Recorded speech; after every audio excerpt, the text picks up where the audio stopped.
Hello, everyone, and welcome back to Cyrus Webb Presents. I'm your host, Cyrus Webb. So glad you guys could join us once again. We're going to connect with our friends over at Amazon here in a moment, but I want to thank those tuning in on Facebook, LinkedIn, YouTube, and on X. I'm going to go ahead and connect with our friends over on Instagram.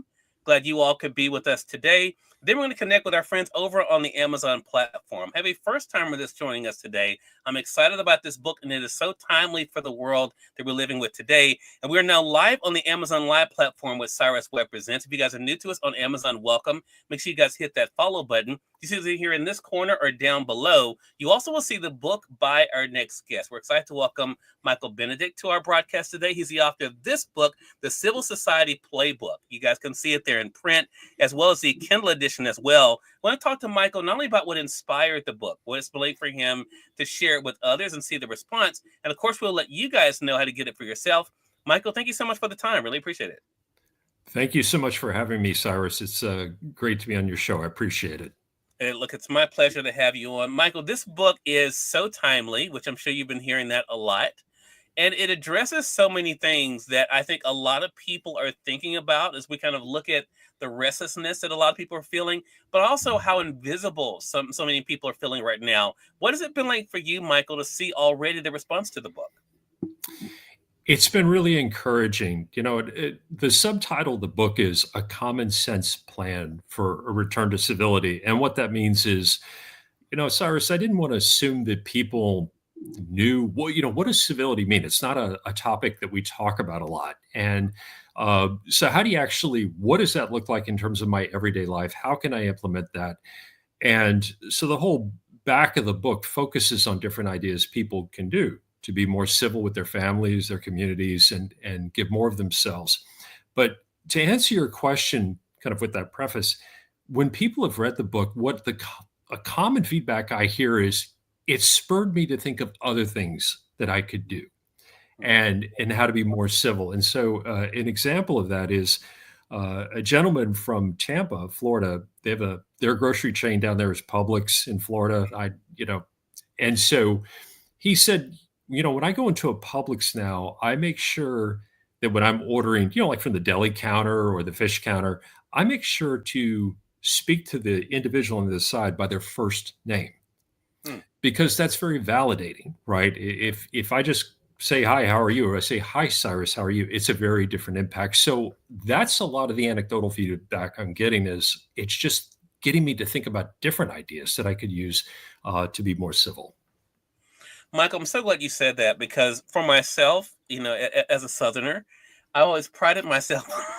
Me too. I'm a Southerner too, so it's all good. Yeah, as someone who was civil and treated people well, but I have to say, in reading the Civil Society Playbook myself, there were things that I picked up on that I thought, you know what, that's something I could do. One of them is my family will tell you, Michael, I lived in New York for a while. When I came back, everyone says I walked a little bit too quick. and even one part of the book you talk about, even when we're passing by people, making sure that we're slowing down and being more mindful of other just little things that we may not even think of as being big things, right? And I think that's the other thing I want to ask you about, because I think a lot of times when we think about change and evoking change and being part of the solution, we think about something so big. You really do break this down. Was that part of what you're noticing people appreciate, Michael? The practical advice you give us and things that we can start doing today? Absolutely. I mean, the premise of the book is that, when we think about civility, the first thing we think about is, our boss or the leader of an organization or the school or in public service, whatever. And certainly leadership and civility should be prevalent there, right? You don't get into leadership positions unless you are, theoretically. But really, the book is about if we want to have civility in this country, and I have not met a person who feels like we are being civil, and there's actually data that proves that, which I can share in a minute. But yes, people want to be more civil, and what I believe is that there's the collective power of 334 million citizens. Imagine if a fraction of us started to behave more courteous towards people, We started to think more about our families. We started to give more of ourselves back to our community. Think about the collective impact of that. Right. And that is what this book is about. So the idea is, don't look to others to kickstart this or get this going. You can start doing this. You can do it today. It requires no education, no money, just a consciousness and a willingness to act. And you can even reference, and that's what the whole book is. What could I do? I'm a teenager. What could I do for a Right. nonprofit? Well, here's what you can do. So that's my premise of the book. Let's all get started on it. Michael, you have found success in business. This is probably when you were telling people you were going to write a book. It's not the book they would have thought you would have been writing, right? So, what is it that made you say, instead of addressing business or something that people may have felt like was really in your wheelhouse, why did you decide that civility was going to be that first topic you addressed in your book? Yeah, for the last 30 years, I've been in senior marketing positions in major corporations and a tech startup. So, people are like, a marketing guy's now writing a book on civility. But well, first of all, it wasn't meant to be a book. It was a Uh-huh. 500-word blog that turned into a 22,000-word book. Gotcha. So that was kind of the organic side of it. But to answer your question, it goes back to my parents. And my mother and father raised my older brother Jim, and I with sort of three ideas. One is that you know respect and respect and deference is just standard. You mentioned you're from the South. We're from the South too, and saying yes sir, yes ma'am, no ma'am, and being very polite was just table stakes.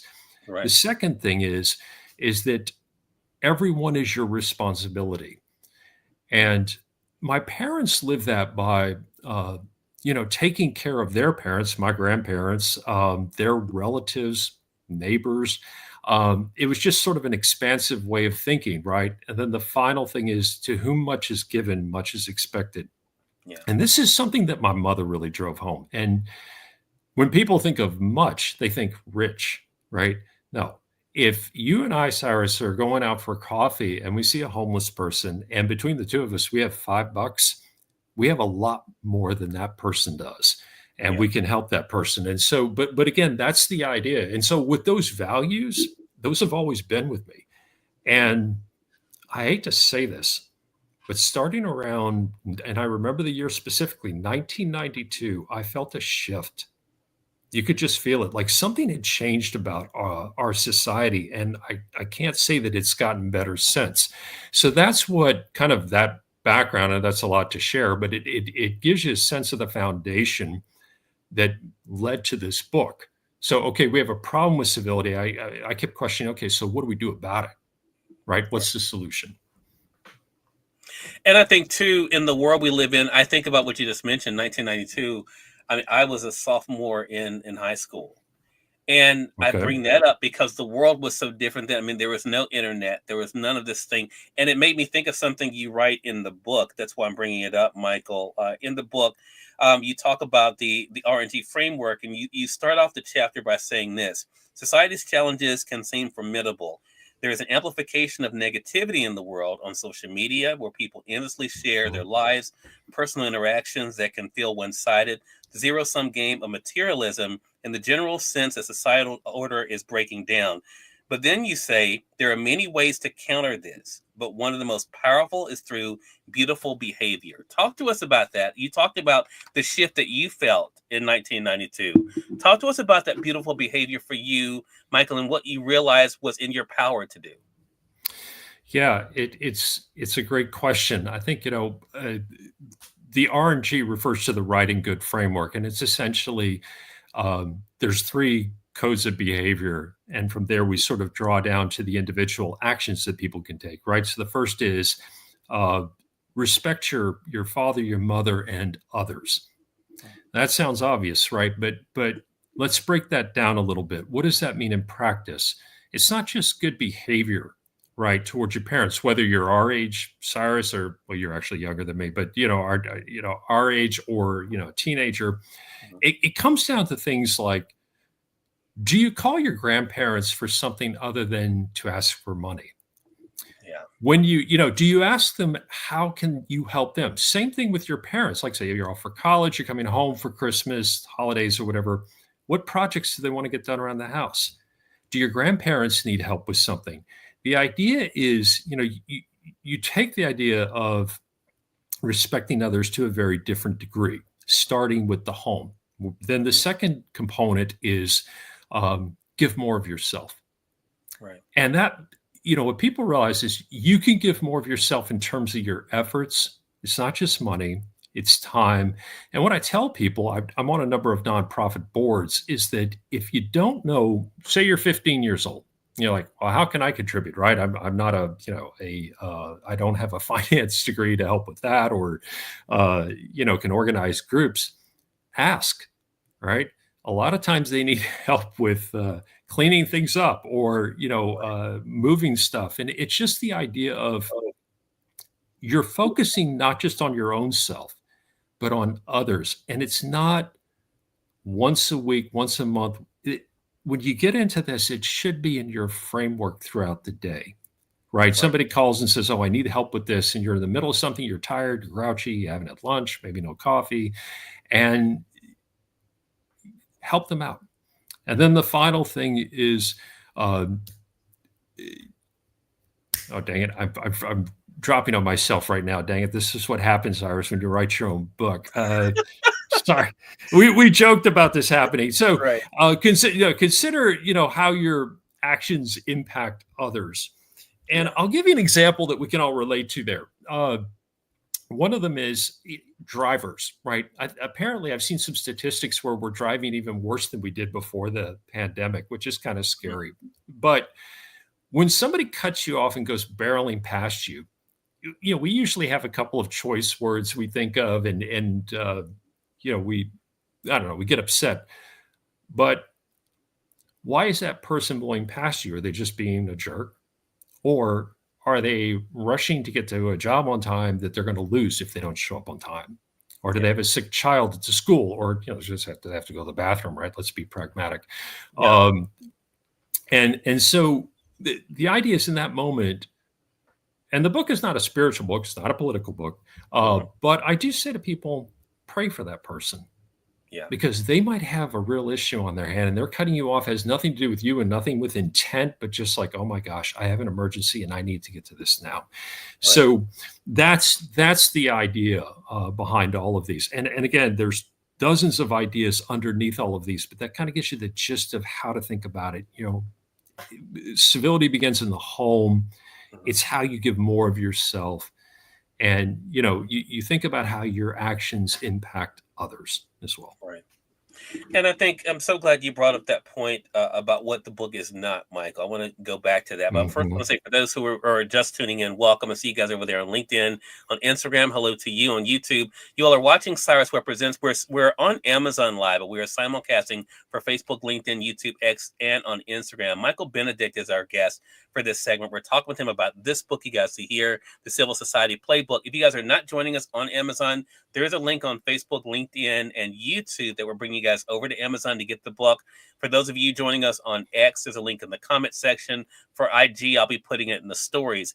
But the book really is a great thing for all of us. But Mike, I want to go to the point you were just making about what the book was not. But I Mhm. think that's what makes the book so inviting to everyone, because I think regardless of what people may say about what they believe or how they feel, I think all of us know that we could all do better when it comes to treating other people the way we want to be treated, and the way Yes. that dignifies them as well. I mentioned the example earlier about slowing down when you're going by someone. Um, Mhm. was that also part of your hope that you wanted to make it digestible for everyone, regardless of their age, or maybe if they didn't grow up in the South, we won't hold that against them. Even they can be able Not for to, now. find something that they can be able to use and implement. Yeah, that actually came in the book. I start the book off by talking about areas of incivility, and we could talk, Cyrus, for the next 5 months on that. But I'm sure you have other programs to get to. But I focused on those that I felt were not getting a lot of attention, and the Yeah. whole idea behind the example that you gave in particular deals with how we treat our elderly. or Yeah. older persons, as they like to be called. Mhm. And I just when I was writing this book, and even to this day, I always ask people, "How do you feel we treat the elderly in this country?" And it's almost unanimous, horribly. Mhm. And so the idea is when you're walking down the street and you see somebody that's older, or maybe somebody who's disabled, whatever, right? Who's just not moving at the pace you are. And yeah, look, I live in the New York City metropolitan area. Your example, I get it. We walk like the city's burning down. It's just part of the cadence. Yeah. The idea is you slow down, because when you can blow past a person, that makes them self-conscious. And is that really what you want to communicate? Or do you want to slow down and just take it easy? You can pick up the pace a few, you know, feet down, but that's just the idea, to be cognizant of it. And there's a lot of suggestions around just the elderly in general, that we recognize them, we say hello to them. I was speaking. I have a number of elderly people, like people in their 80s and their 90s, and that are friends. And the one thing that I hear a lot is that they will go weeks, plural, weeks, without talking to somebody. Mm. Now think about that, Sarah. Suppose you and I, after we get off this call, that you and I, the next time that we speak to another human is mid-May, and that's a normal life for you. And so that's why, the other thing is to acknowledge people like that, say hello to them, ask them how they're doing. Um, it just shows that you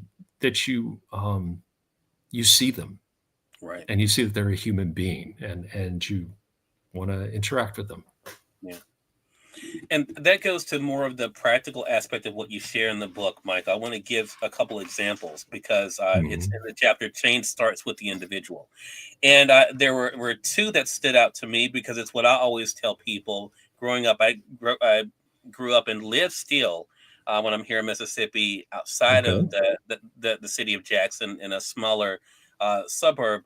But one of the things that you have in there is enhance your own community, and there you share donating time and money to others enhances your community, inspires others to help, reduces stress, makes one more grateful, makes you feel wealthier, and sets a clear, lifelong example for your children. And when I thought about, I don't have children of my own, but what I thought about was, but we are still leading by example. Is that one of the things that you Mhm. hope comes from this? That by taking just some of the suggestions that you give in the book, Michael, that we can not only be a part of that shift for ourselves, but also show by example what other people can do.